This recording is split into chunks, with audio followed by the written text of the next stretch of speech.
a lot of times you can't find the information you need, and you don't know. A lot of times when you're doing maybe you can find an article from out of one of these books that somebody's published, but if it's just something somebody wrote, how do you know if it's factual or not? That's the biggest thing. That's why I mean, back way before the internet, when I auctioneered, when I got a group of antiques to sell, if I didn't know anything about them, I went and bought every book I could so I could figure out how to advertise them.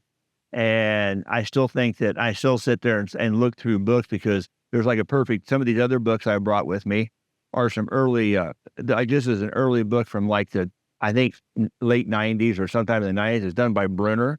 And it's it's got signs in here you won't even find in most places because that's how rare they are because they never come up for sale, like that. And then even like, in my two books here, these two books here, there's signs that you hardly ever see anymore because they don't come to auction very much. And, so that's we just use those different books to know something about what it is. And the one thing to remember too, is we're going to talk about these books with prices in them and stuff. I don't care if a book was made in 1990 or was made in 2025.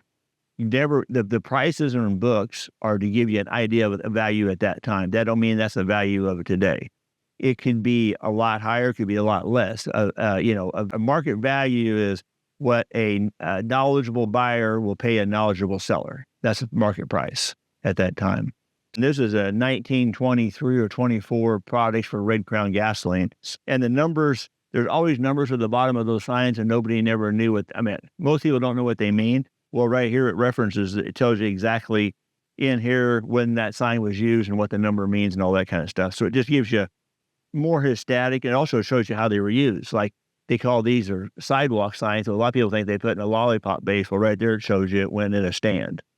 So a purist would want to know if they're going to recreate something, they want to know exactly what it's put into. Whereas a person who wants to display it may hang it from the ceiling and put it on the wall, but a purist would make this either reproduce a stand like this or find the original stand to display it.